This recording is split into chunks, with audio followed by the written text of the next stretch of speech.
شام ادریس بامقابلہ ڈکی بھائی ہزاروں سبسکرائبر سے محروم، سوشل میڈیا پر تہلکہ مچ گیا۔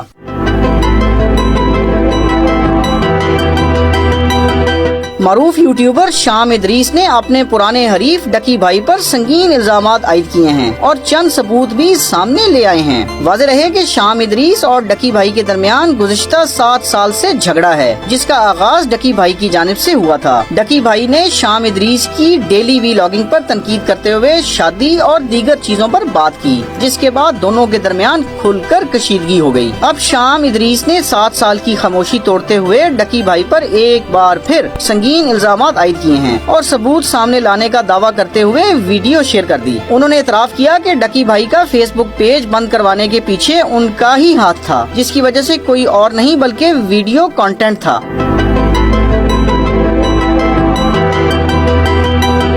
شام ادریس نے اپنی ویڈیو میں کہا کہ 7 سال پہلے جو چیز مجھے سمجھ آ گئی تھی وہ اب آپ سب کے سامنے بے نقاب ہو رہی ہے۔ ڈکی نے چھوٹے یوٹیوبرز کو بھی تشدد کا نشانہ بنایا۔ انہوں نے اس ویڈیو میں چند لوگوں کو شامل کیا جنہوں نے یوٹیوبر ڈکی بھائی پر تشدد سمیت دیگر الزامات عائد کیے اور دعویٰ کیا کہ ڈکی نے انہیں ڈرایا اور دھمکایا، جبکہ مقدمہ درج کرنے، گھر سے اٹھوا کر تشدد کرنے کی بھی دھمکیاں دیں۔